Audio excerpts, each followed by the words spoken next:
The Supreme Court has rejected an appeal from two American whistleblowers who claim U.S. forces tortured them in Iraq and who wanted to sue former Defense Secretary Donald Rumsfeld, who okayed the torture and who pushed for the torture.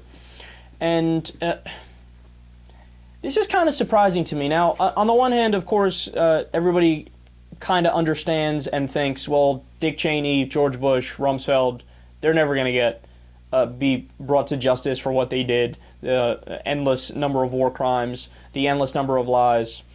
But then the other part of you thinks, but come on, the violations are so egregious and so obvious that how can there not be some level of justice brought? Now, what I find amazing about this is, look, if you take a murder, for example, or take a case where there's a hitman, that's the perfect analogy here. If somebody hires a hitman for the hitman to do the murder, there's going to be some legal consequences for both of those people. Both the hitman and the person who contracted with the hitman, because guess what? The victim wouldn't be dead if it wasn't for the person who contracted with the hitman to do the killing. So in that scenario, everybody says, yeah, of course, you punish both of them. There's no, I don't see how that's controversial. But when it comes to torture, I don't know why they're hesitant to hear that case out. So Rumsfeld orders something which is blatantly unconstitutional, blatantly illegal according to United States law and international law under the Nuremberg Conventions, the Geneva Conventions and the Nuremberg Tribunal, and the soldiers carry it out. Now, I understand if people say don't, crack down on the soldiers, I think there's a good argument that they shouldn't be cracked down on because they were just following orders and they're not supposed to, disregard their elders. On the other hand, of course, you swear an oath to the Constitution, so if your leaders are asking you to violate the Constitution, you shouldn't do it. But I understand the opinion that, okay, don't go after the lower level people. But to let Rumsfeld off, I mean, that's just, I don't even know the right word for it. There's something disgusting about that. So what, any president can order something blatantly illegal and it's fine and there's no repercussions?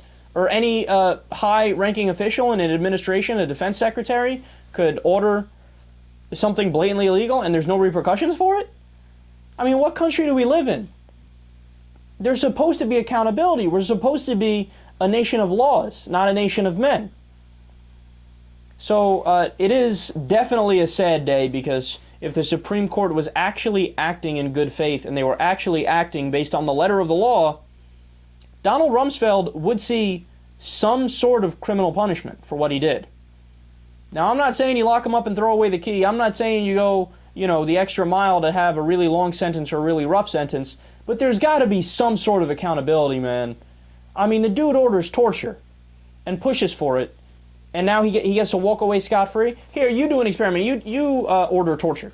See what happens with you, right? If you're a boss at some job, tell one of your people who work under you, your employees, to go torture somebody. See if you get away with it. Or you be hands-on, torture somebody yourself. I wonder if there will be punishment for you. It's the two-tier justice system we always talk about. When somebody has power and influence and money, and they've established a reputation for themselves, well, then you get away with it. Then there's no problem, you sweep it under the rug, and that's that. Unless, of course, you're black. In which case, if you do something wrong, no matter what, you're going to jail. Except, one exception to the black rule, O.J. Simpson. He's the one who got away with it. But in terms, who was it that, what was it, Plaxico Burress? He shot himself, and then he got sent to jail? He shot himself! Why